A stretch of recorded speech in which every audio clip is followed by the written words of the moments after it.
Ô Flávio, logística no Brasil já não é nada fácil, né? Sim, Quando a gente fala de last mile, parece que o negócio complica um pouquinho mais, né? Tem sim. várias restrições, não pode rodar a todo horário, a todo momento, mas às vezes a gente esquece que a logística também tem um problema de segurança, né? Inclusive nos pontos de venda.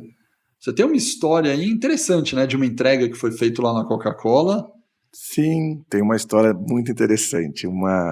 A gente estava entregando na região de Campinas, isso há 20 anos atrás, quando o motorista estava no estabelecimento, daí chegou assaltantes no estabelecimento.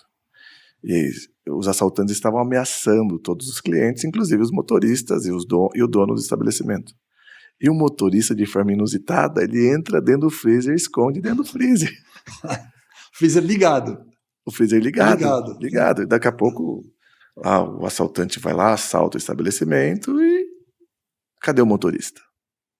Todo mundo, cadê o motorista da Coca? Cadê o motorista da Coca? Daqui a pouco começam a procurar o motorista.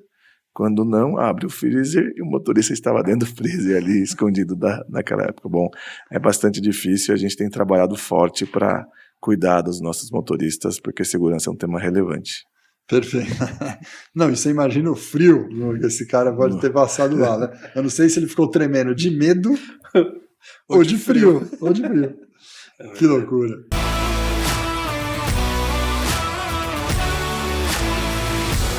Pessoal, hoje aqui no nosso Supply Talks a gente vai falar sobre os desafios e a complexidade que é esse last mile aqui no Brasil. E para isso a gente tem nada mais nada menos do que Flávio, uma competência incrível, quase 25 anos de Coca-Cola e hoje diretor líder da parte logística. Flávio, muito obrigado. Abraço, prazerzaço ter você aqui.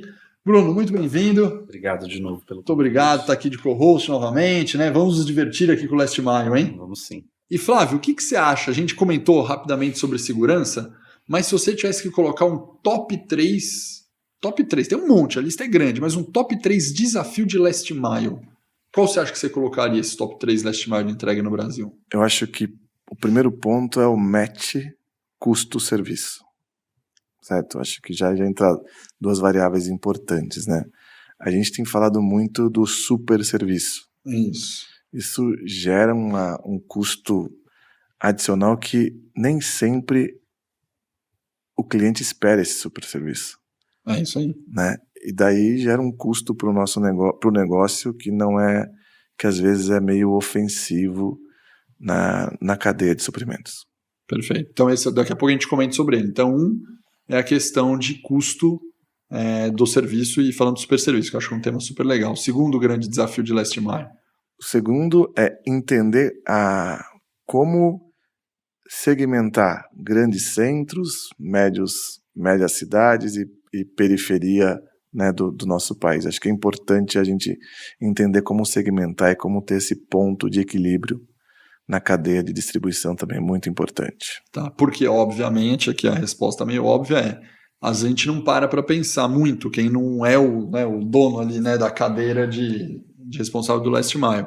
Mas é muito diferente entregar em São Paulo e entregar no interior da Bahia. É muito diferente, né? É diferente. É bastante diferente, é desafiador. Né? E hoje, com as plataformas, né, com o ecossistema, tem-se o mito de que a gente tem que entregar tudo no dia seguinte ou no mesmo dia. Isso não é o que o cliente espera da gente. Ele quer uma proposta de valor, né, que a gente cumpra a proposta de valor. Perfeito. Esse é o que o cliente espera. Legal. Do last mile. Então, segmentação é um fator relevante. E terceiro grande desafio, você acha, do last mile? O terceiro grande desafio eu colocaria tanto a segurança, que é uma coisa importante em algumas regiões do país, quanto a questão de você usar corretamente os sistemas automatizados de distribuição. Essa é uma coisa importante aí como um ponto relevante para ver como que a gente tem a roteirização on time, né? Essa correção de rota que hoje é possível fazer, né? Em tempo real durante a distribuição usando a ferramenta adequada. Muito bom. Otimiza a jornada, corrige alguns temas de tráfego que a gente tem durante a distribuição e economiza combustível, tudo isso vai ajudar nessa complexidade de variáveis que é o last mile. Perfeito. Você acha que hoje, apesar de não ser a palavra desafio, não se enquadra talvez ainda, mas vocês na Coca-Cola FEMSA, a questão de ESG, que inclui a logística muito forte, vai incluir o last mile, já é uma coisa na sua agenda que já está exigindo muita iniciativa, vai ter muita alteração e foco nisso ou não? Eu acho que... Bom, não entendi direito, por favor. Se ESG, a parte de sustentabilidade. ESG. Certo. Se essa parte de sustentabilidade, CO2, né? Basicamente, vamos falar de logística, sim, a gente vai falar muito de emissão de CO2, né?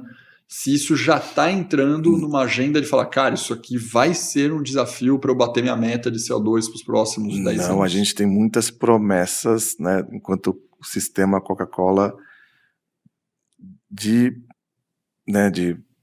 zerar a nossa emissão de carbonos até 2040. A gente está com uma frota de caminhões elétricos já, talvez a maior frota do Brasil de caminhões elétricos em distribuição de bebidas. Né? A gente tem a promessa de coletar todo o nosso PET. Então, essa agenda de ESG, ela é muito importante.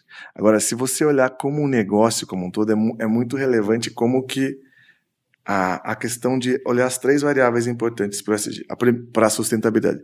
A primeira é como os seus facilities, né, os CDs e os seus equipamentos, ele influencia, né, na cadeia de suprimentos, como que ele influencia na geração de CO2, na geração de resíduos e como que a gente neutraliza isso. O segundo ponto é como o seu produto, né, a cadeia de produção, como que ele influencia também nessa situação. E por final, né, é o break-even, é como que tudo isso traz uma rentabilidade para o seu negócio e ajuda o seu negócio a crescer cada vez mais. Acho que é muito importante, e não só na agenda da Coca-Cola FEMSA, como na agenda de grandes empresas, isso é uma variável que não pode sair, não pode estar fora, porque faz parte, né, de como a sociedade timbra a licença de operação das grandes empresas. Perfeito. Vamos falar sobre o super serviço, né? Porque super serviço é uma coisa bem legal. Não sei se talvez toda a nossa audiência esteja já familiarizado com o termo do super serviço, que na verdade fala, o que é o super serviço? É a gente começar a aumentar o serviço de uma maneira incrível e, por exemplo, eu pegar aqui, pedir uma Coca-Cola e falar, pedir uma Coca-Cola pelo aplicativo aqui, em 10 minutos o cara está me entregando geladinho na minha mesa. Isso...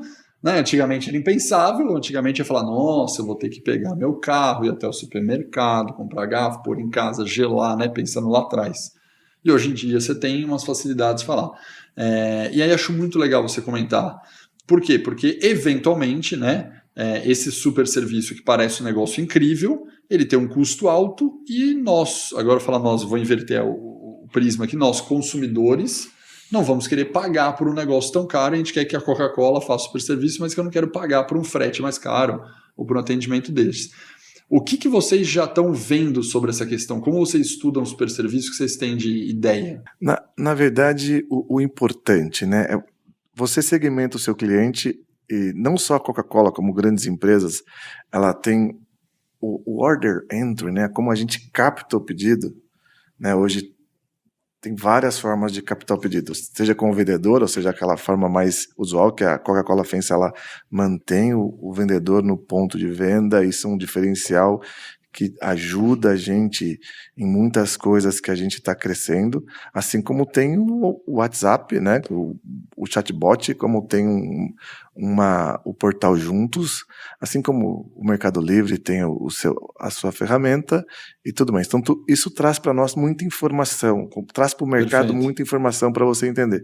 E você tem uma forma de como que a gente está olhando, né? Primeiro, a gente tem o tema do D+1, entregar... Faz o pedido hoje e entrega amanhã. No entanto, naqueles grandes volumes, isso traz um custo adicional, porque você vai captar frete, captar recurso do dia para a noite. Então, como a gente distribui isso de uma forma mais ordenada durante a semana e como que a gente entende o que o cliente espera da gente. Então, é olhar com os olhos do cliente e entender o que é melhor, tanto para a empresa quanto para o cliente, para ter um serviço que seja o esperado, não um serviço ruim, mas também não é necessário um super serviço. Para esse cara que faz uma revenda, né, às vezes a gente está olhando, ele tem estoque, e a gente está olhando para o sell-in dele, quando na verdade você tem que ficar de olho no sell-out dele, né? Às vezes a expectativa não é atender em D+1. O que ele entende como nível de serviço é entregue na quantidade que eu solicitei, no prazo que eu combinei com você. E ele tem ali um pulmão, que é um estoque que possa ser balizador aí das variações.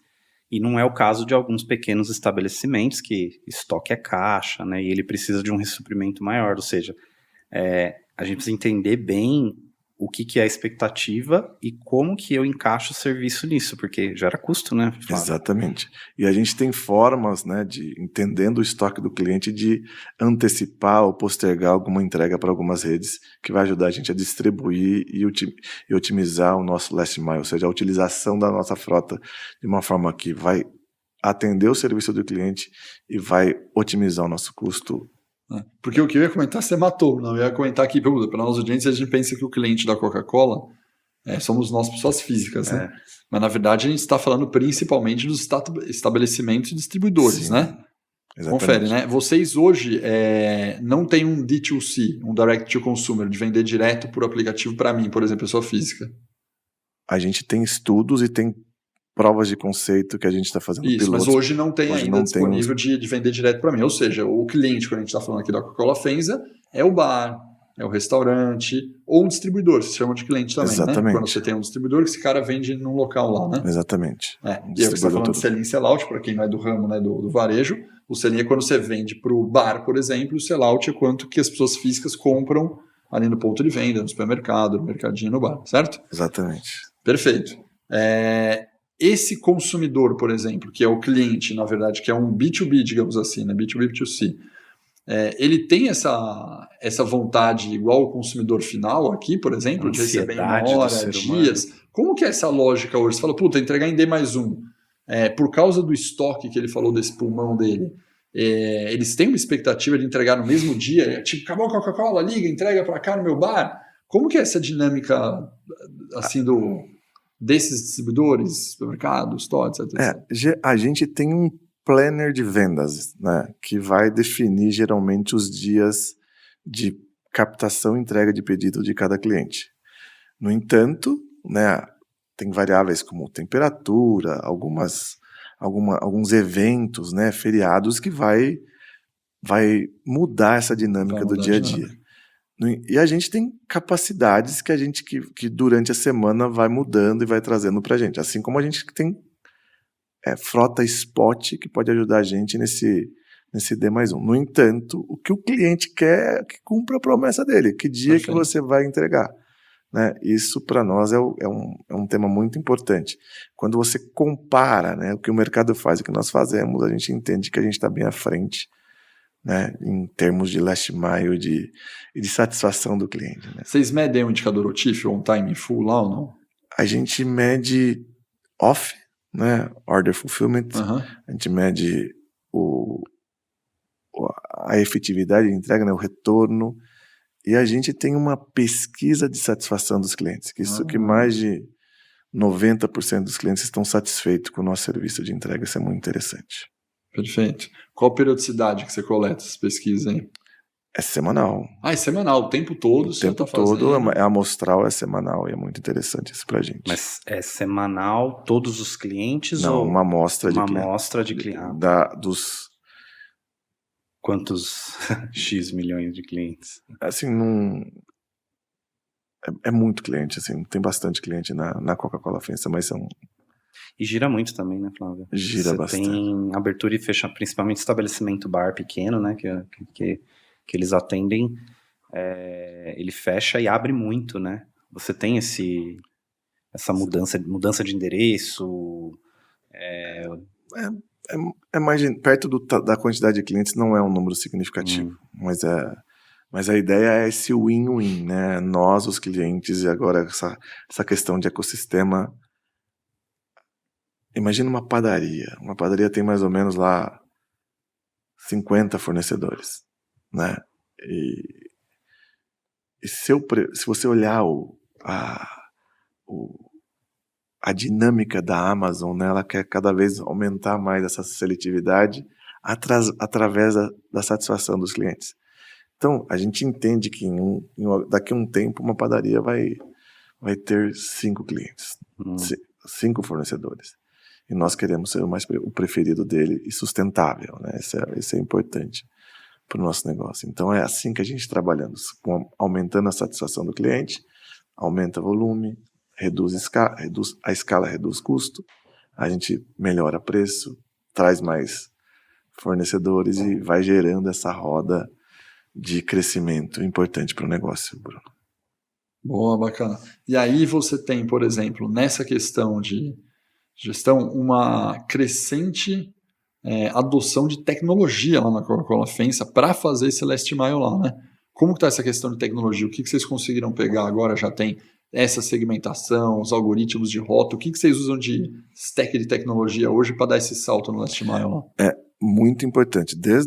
A gente usa desde quando você capta o pedido, né? Tanto WMS dentro do CD, uma questão da paletização ser automatizada, né? A gente usa pick to voice, né? Com sistemas de picking por voz, né? E imagem, né? Para atender essa questão de inclusão. A gente tem todo um tema de roteirização dinâmica, de real-time routing, né, de acompanhamento e de gestão, né, se gera uma ocorrência, gera uma ocorrência para um coordenador de distribuição que vai trabalhar em cima para corrigir o problema e para que aquele problema nunca mais aconteça. Então é uma digitalização end-to-end da nossa cadeia de supply chain. Como que é isso, Flávio, da roteirização real-time aí?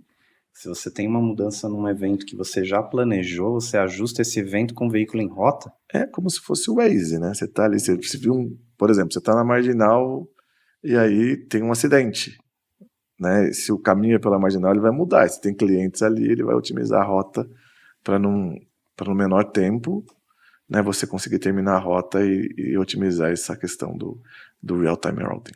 Legal. Já tem que ter bastante tecnologia para isso, né? Sim. Vocês têm as telemetrias telemetria, né? A gente tem telemetria tanto de segurança quanto de performance, que é muito importante, né? A gente, para cuidar dos motoristas, cuidar do nosso ativo, da sociedade, é muito importante essa questão de telemetria. Hoje, né, a gente olha se tem freada brusca, se tem aceleração, se tem velocidade, né? Para tá conforme ajudar o motorista e o transportador ou a empresa a ter uma performance que cuida dos pneus, que otimiza o consumo de combustível e ajuda bastante aí na gestão do last mile. Vocês, historicamente, vocês tinham uma frota própria, né? Como está o percentual hoje de frota própria ou terceira hoje com vocês lá? 50-50. É 50-50. Já foi maior própria, não era? No passado? Sim. Era, né? Sim. A gente está caminhando para entender o mercado e olhar como o negócio está caminhando para aumentar a frota própria. Para aumentar a frota própria. Uhum. Tá.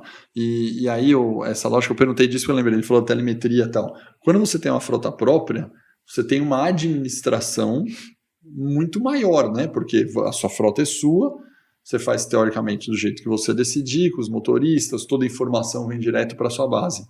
E como vocês estão usando essa tecnologia, já fazendo roteamento em tempo real, como que você lida com essa questão de falar, nossa, mas eu tenho um pedaço frota própria e um pedaço terceiro para as informações virem juntas? Utiliza a mesma ferramenta, inclusive o spot, não tem diferença.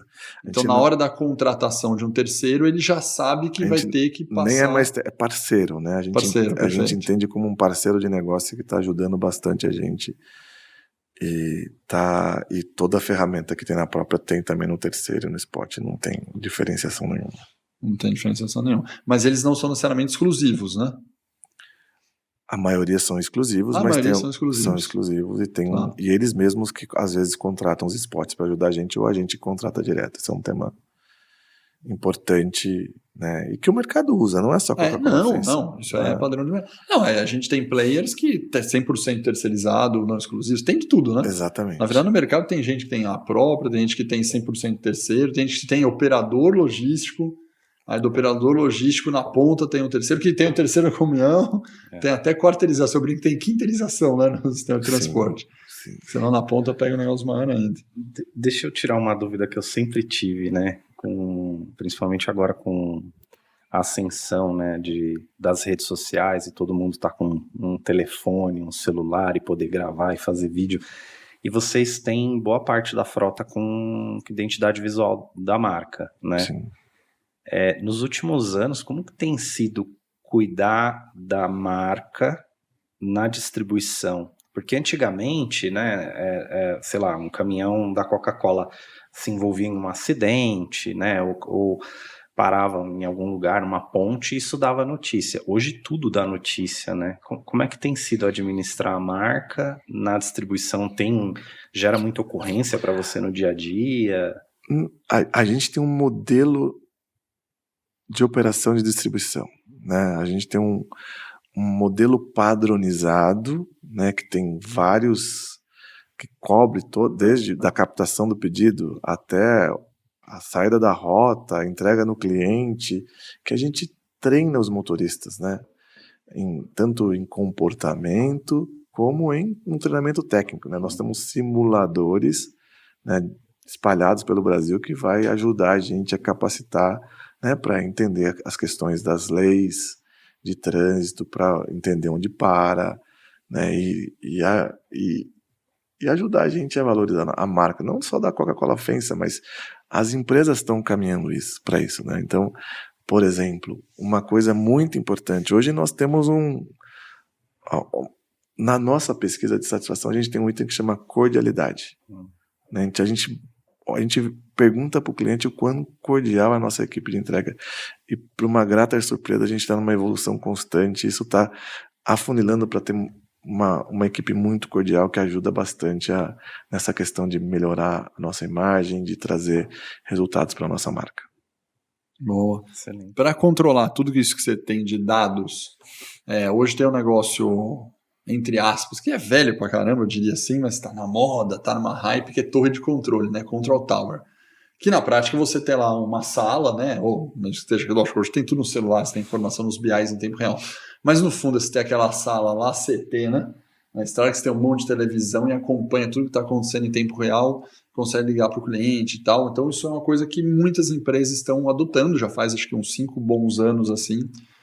E acho que a grande diferença da Control Tower de hoje versus a de 20 anos é que hoje você tem real-time data, né? Você tem dados em tempo real e antigamente você não tinha. Então a torre de controle era meio passivona. Hoje, cara, você tem um centro nervoso ali. Vocês já têm uma torre de controle também. Isso é uma prática de mercado, né? E a gente tem a torre de controle que faz a gestão das ocorrências, né? Captadas do sistema de roteirização on time, né? Que além de você trazer informações para a torre, isso vai para as pontas, né? Por exemplo, se tem um caminhão lá em João Levade que está mais de 3 horas num ponto de venda, a torre vai comunicar com o coordenador de distribuição, se for o caso, ele vai estar lá no cliente para entender e tentar chegar num bom nível de serviço, tanto para o negócio como para o cliente, olhando com os olhos do cliente. Isso é muito importante e traz bastante resultado. E fora que centraliza e que reduz custo, né? Mas é uma coisa que vocês, apesar de já ter bastante tempo, têm investido continuamente em ter mais profissionais, mais tecnologia, o número de iniciativas e tempo de resposta. Você deu um exemplo super legal, né? Imagina. Acho que era meio inimaginável pensar que há 10 anos atrás o caminhão tá parado na frente do cliente e fala, opa, já vou ligar pro cara lá. Fala pro cara, você tá demorando muito aí, aconteceu alguma coisa? Isso aqui não existia anos atrás, existe hoje. Como que você vê essa evolução? Até onde você acha que vai chegar? E se vocês continuam investindo A evolução nisso? que o mercado está fazendo, que toda grande empresa está indo, você tem muito dado, muita informação. E a máquina está aprendendo com esses dados, com as respostas que a gente dá. Então, por um outro lado, isso está chegando num limite de otimização que a inteligência artificial vai trazer para a gente não mais crescer em mão de obra, e sim em automação para poder fazer serviços, essas atividades serem mais automatizadas. É isso que está acontecendo no mercado, isso que está acontecendo na Coca-Cola, nos nossos concorrentes e até em toda a cadeia de suprimento. Não, isso não tem a dúvida que vai tomar, né? Eu acho que essa transformação de uso de inteligência artificial vai mudar a configuração, inclusive, das atividades dos profissionais, né? Exatamente. Você pensa hoje o tamanho da sua equipe lá, quanto que você imagina, você fala, da minha equipe aqui eu vou ter que ou desenvolver uma parte da equipe ou trocar uma parte da equipe, porque provavelmente as atividades que a sua equipe faz hoje, ela não fará igual daqui a 5 anos, né? Sim. E naturalmente está acontecendo, né? A gente tem um celular que tem toda a informação, tanto de roteirização, quanto do cliente, da gestão, da telemetria, né? Como que isso permeia entre as pessoas, né, que não têm a facilidade com tecnologia, com as pessoas que têm mais facilidade? Ou seja, essa geração que está entrando, ou seja, aquele motorista mais antigo, aquele ajudante mais novo, faz um mix ali, eles começam a entender, um ajuda o outro, né, com experiência, com tecnologia, e está fazendo com que a gente otimize cada vez mais o nosso negócio enquanto tecnologia e uso de Uma coisa informação. que eu tenho visto muito alinhado com isso que você falou, Flávio, é o seguinte: essas pessoas que hoje estão fazendo um trabalho ali de olhar para trás e tratar um problema, estão sendo direcionadas para ser mais preditivas. No final, a gente continua precisando dessas centrais, mas o computador e a inteligência de máquina e a inteligência artificial, elas começam a predizer algumas coisas e substituir a demanda muito operacional das pessoas. Mas no final a gente só precisa adaptar esses recursos ali que estavam fazendo. A formação da carga hoje é muito automatizada. Me lembro da época que você pegava o mapa, né? Olhava quais os pontos de entrega por CEP, As listas amarelas, né? Listas amarelas. A gente está substituindo isso. Mas esse papel da pessoa que antes era olhar o ponto a ponto, ela passou a ser, eu preciso olhar a qualidade da informação, quais zonas tem restrição, captar mais dados, trazer para a ferramenta ficar cada dia mais inteligente, né? Antigamente o motorista tinha que conhecer a rota. Tinha que conhecer a rota. Hoje, facilmente você pega um motorista que trabalha no Ipiranga, ele vai pegar uma rota lá em Osasco e faz uma eficiência muito alta em função da tecnologia. E você se preocupa em treinar ele a ser cordial, exatamente, você capacita ele de outras formas, buscando a excelência da entrega. Exatamente. Né? Antes você tinha que capacitá-lo em conhecer uma região, saber dirigir, olhar guia. Fixar numa rota, né, para ele conhecer cada... Exato. Hoje em dia tem mais liberdade, né? Exatamente, tem mais flexibilidade que atua principalmente ali para eliminar as fronteiras que geram improdutividade. É muito importante isso para a cadeia de suprimentos. E como todos os clientes estão fazendo, né, acaba virando um padrão, né, Flávio? Porque quem não está fazendo vai ficando para trás, né? Então essa transformação contínua, ela é fundamental, né? O segredo é olhar com os olhos dos clientes e ver o que ele quer, né? Porque ele quer. Evitar o super serviço, mas também não ser o último, né? Não entregar depois do prometido, entender com qualidade, com confiabilidade, com assertividade. Tudo isso agrega ali no final de como que vai ser, entre aspas, o NPS do Last Mile. Uhum. Sabe o que você falou agora? A gente está falando de tecnologia, depois eu quero puxar mais duas aqui legais, mas a gente está falando muito positivamente do cliente, né? Do cliente. Talvez nós aqui, eu aqui de São Paulo, eu enxergo um restaurante, um bar aqui, tranquilamente eu enxergo que esse dono do estabelecimento, ou gerente do estabelecimento, os coordenadores ali, tem um notebook, tem um celular e faz as coisas pelo celular. Isso é uma realidade. Vocês, Coca-Cola, que tem distribuição no Brasil inteiro, isso não é uma realidade do Brasil inteiro, do tipo, se pegar um bar lá no interior de, sei lá, Mato Grosso do Sul, pode ser que nem sinal de internet chegue, estou exagerando.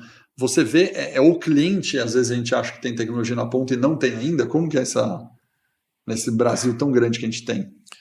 Olha, vou dizer que lá no Mato Grosso do Sul, né, vamos lembrando uma cidade lá em Ribas do Rio Pardo, como em São Paulo, como o cliente tem tecnologia. Hoje Tem não... tecnologia. É mesmo? Exatamente. Grande parte dos nossos clientes, como dos clientes dos nossos concorrentes, ele usa a tecnologia para nos... Não é mais um problema hoje de falar, nossa, cara, não vou conseguir fazer o pedido pelo... Não, todos os clientes conseguem hoje tranquilamente usando o Não básico. digo que todos, mas a grande parte dos clientes, sim. Tá. Sim, tem bastante, a gente recebe informação. Isso é legal, né? Porque não era assim, né? Não era, tinha uma resistência, né? Falando, por exemplo, pessoas do agro, né? O agro hoje tem muita tecnologia embutida no setor agro, mas assim, pesadamente. Você vê produtores que são, nossa, cara, uma tecnologia muito mais avançada do que empresa você tem no agro. Mas você tem a disparidade, você tem aquele produtor rural do outro lado que é uma pessoa ali do campo, do interior mesmo, que não tem nem sinal de internet chegando lá, né? E você tem um agro completamente high-tech, cara, não tem nem gente atuando, cara. Não, pulverização, não tem nada. A operação do cara lá no campo é 100% autônoma, com, cara, inteligência artificial soltando quantidade de aditivo por drone certo que não voa, colheitadeira autônoma, tudo. Os caras têm um pack full. E você tem do outro lado um cara fazendo a enxadinha ainda, sem sinal de internet. Isso não é mais uma coisa comum de ver para clientes, né, da Coca-Cola. Não é. Legal, interessante. A grande maioria dos clientes Isso, tem a tecnologia e tá chegando com facilidade nos nossos produtos através da tecnologia. Perfeito, boa. Eu ia falar, para fechar esse bloquinho de tecnologia aqui, o que você está vendo para last mile vou até chamar não de tecnologia, vou chamar de equipamentos para ficar mais tangível, de equipamentos de last mile. Vou me explicar. Você acha que drone vai entrar de alguma maneira? Você acha que veículos autônomos, caminhão autônomo vai entrar de alguma maneira? Você acha que, por exemplo, moto elétrica vai pegar e você vai ter mais moto entregando em last mile da Coca do que você tinha só o caminhãozinho VUC, e moto vai ser um veículo menor que vai estar entregando mais rápido? O que você está vendo de equipamentos mesmo para os próximos anos? Eu acho que tem muito que se estudar e se aperfeiçoar para a gente chegar em entregas autônomas, em caminhões sem motoristas, mas é um caminho sem volta. Né? Acho que se alguém se acompanha aí a Tesla, viu que eles estão nos finalmente para ter o veículo sem controle, sem motorista. Mas ainda a gente tem um caminho a perseguir para chegar principalmente no Brasil, que não tem uma rodovias padronizadas, cidades com sinais, né, bastante diferentes. Então é um tema que vai um tempo ainda para a gente chegar nessa automatização. Agora, com relação a motos elétricas, é uma realidade, né? Acho que a gente tem dentro do negócio empresas como iFood, que tem todo esse ecossistema que tem motos elétricas e vai acontecer pro mercado como um todo. Tá. Uma coisa que eu vi recentemente e os impactos, né, das novas tecnologias, né, as coisas que a gente não pensa, né, principalmente quem está idealizando a tecnologia, que são agora veículos autônomos de delivery, que são os robozinhos mesmo, andam na cidade, conseguem subir escadas, degraus, sarjeta. Na Inglaterra tem exemplo. Na Inglaterra eles estão utilizando, e a população está vandalizando esses veículos de entrega só por ser cômico, né? Então, o veículo, quando você derruba, ele fica pedindo ajuda, que é um feature que instalaram, e estão derrubando os veículos no chão, e o veículo fica help, help, e aí alguém tem que levantar o veículo. No caso da tecnologia de distribuição, você vê, por exemplo, alguma coisa que possa ser uma barreira, assim, o caminhão não ter o motorista, né? O motorista, ele tem um papel importante ali de verificar várias coisas, da qualidade da entrega, da segurança do transporte, etc. Você vê algum ponto que ninguém esteja vendo que possa falar, olha, aqui vai dar errado, aqui é um lugar que vai ser complicado? Eu acho 2 pontos. Primeiro, ainda que é muito caro, né? Os sistemas são caros e ainda não se pagam, entre aspas, né? Mas é um caminho que a gente vai chegar. E segundo, que tem muita variável de entrega, né? Primeiro que nós não temos nada padronizado, nem em termos de rodovias, ruas das cidades, assim como os pontos de vendas também. Então ainda tem um longo caminho para entender como que a gente vai captar essas imagens e padronizar essa entrega autônoma no last mile. Tá aí um desafio, então. É um grande desafio. Não tem a dúvida, né? Porque. E aí, surge o que você falou, né? Surge a questão, às vezes, de infra, né? A gente pensa muito no equipamento, pensa na empresa, mas se a faixa não tiver pintadinha na rua, Então, né? Ou a placa tiver de ponta cabeça, ele vai andar na contramão, né?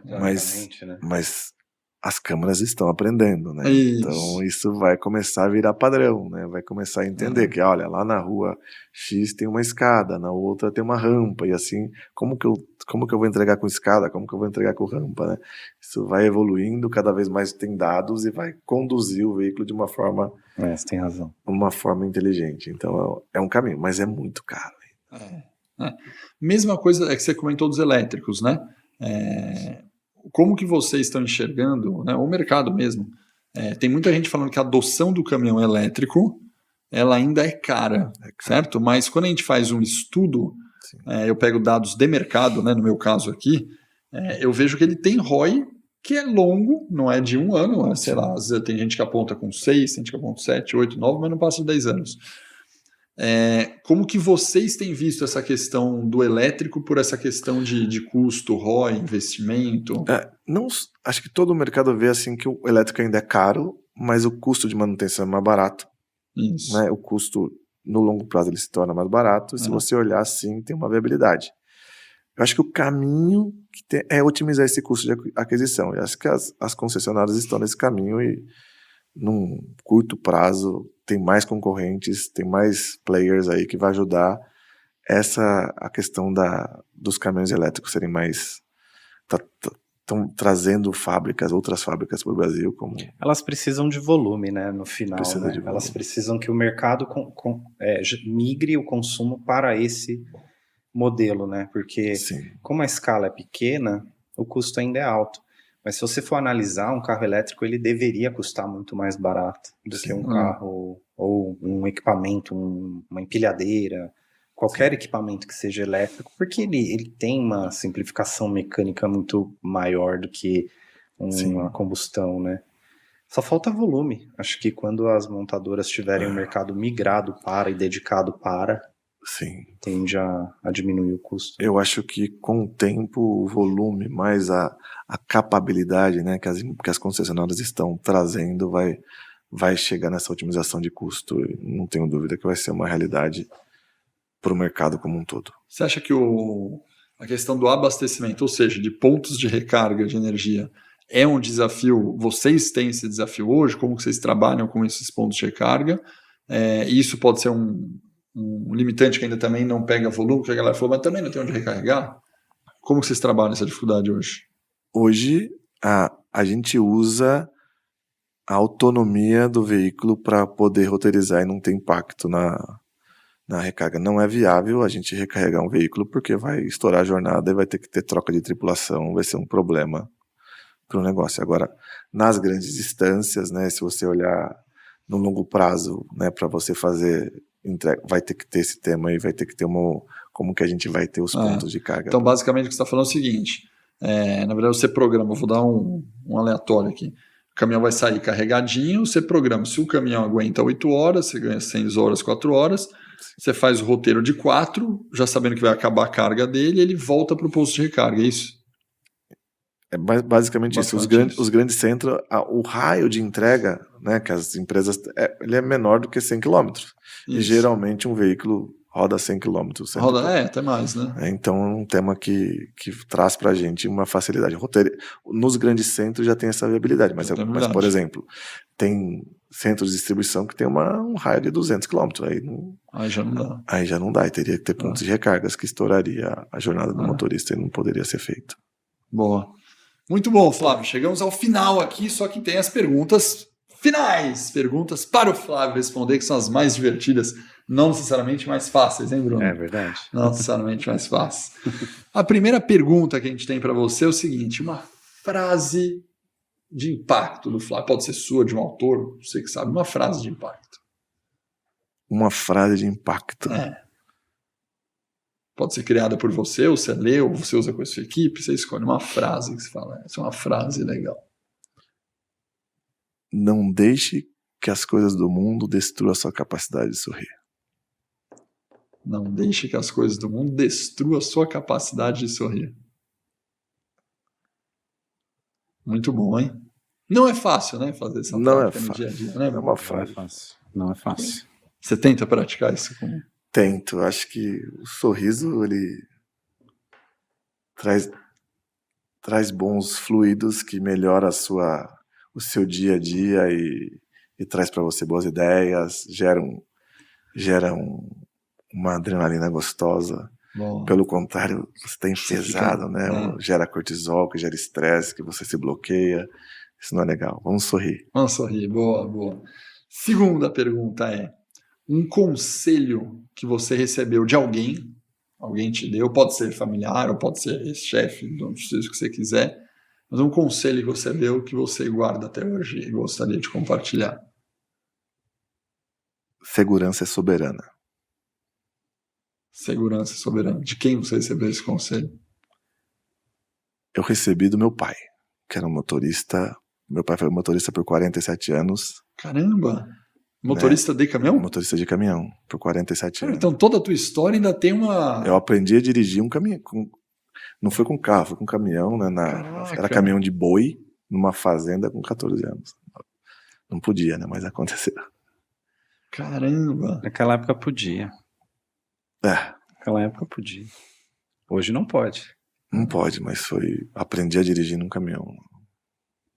Não, muito bom, hein? E aí já tem uma história toda. E seu pai, naquela época, já tinha essa visão muito forte de segurança. Né? Segurança é soberana, né? Não só a sua, como da comunidade, como do ativo. Né? É importante. Legal. Terceira, uma competência que nos dias atuais você acha que todo ser humano deve dominar. Resiliência. Resiliência. Né? O mundo é mutante. Se você não se conformar ali, você vai ter grandes problemas para entender como essas mudanças que estão acontecendo podem ajudar você a ter coisas melhores. Se não for resiliente, se você for duro ali, pode ser que você trave e não saia nada. E se aliar, Bruno, resiliência com o sorriso, Aí é melhora sucesso. mais ainda, hein, cara? Aí melhora total. mais. O que você acreditou durante um tempo, ou um bom tempo ou não, mas o que você acreditou ser verdade durante muito tempo? Eu, Flávio, eu acho que é isso aqui. E você mudou de opinião. Você fala, cara, eu pensava isso, mas agora eu penso diferente do que eu pensei durante muito tempo. Isso é muito importante.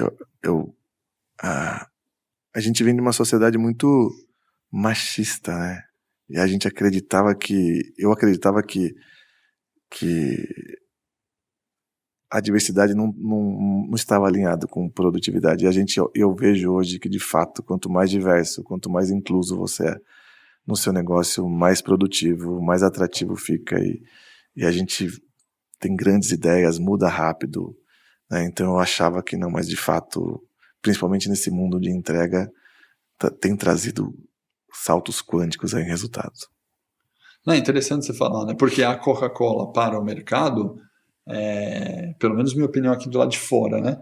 Ela conquistou um bom papel de diversidade, porque a Coca-Cola já é um produto, vamos dizer assim, inclusivo, né? Cara? A Coca-Cola tem no Brasil inteiro, todas as classes sociais, né? Tem vezes que você não fala de teve servir uma água, você fala, chega uma visita na sua casa, você quer uma Coca-Cola, né? De tão inclusivo que ela é, e dificilmente a pessoa vai falar que eu não tomo Coca-Cola. Né? E a Coca-Cola, em termos de marketing, vamos chamar assim, acho que já se preocupa com a diversidade no marketing há muito tempo, né? Sim. De ter, né, raça, etnias, orientações sexuais, tudo bem diverso na propaganda de marketing. O legal é você trazer esse depoimento, de trazer um negócio que é para parte interna, né? Sim. Não necessariamente para o marketing, para uma equipe de logística, por exemplo, né? Sim, não, e a gente está evoluindo bastante, né, com mulheres, com etnias, né, com outros grupos, né, minoritários que chamam. A gente tem vagas, né, como chama? Exclusiva para certo tipo de pessoas, então está trazendo uma diversidade ampla no nosso negócio, que por outro lado, está sendo mais produtivo e está melhorando cada dia mais a convivência interna na nossa Agora, vou fazer uma pergunta nesse tema aí, que você me citou a pergunta aqui, que eu diria que tem, eu não sei se é um preconceito ou se realmente é uma questão de repente, segurança ou de força muscular, né?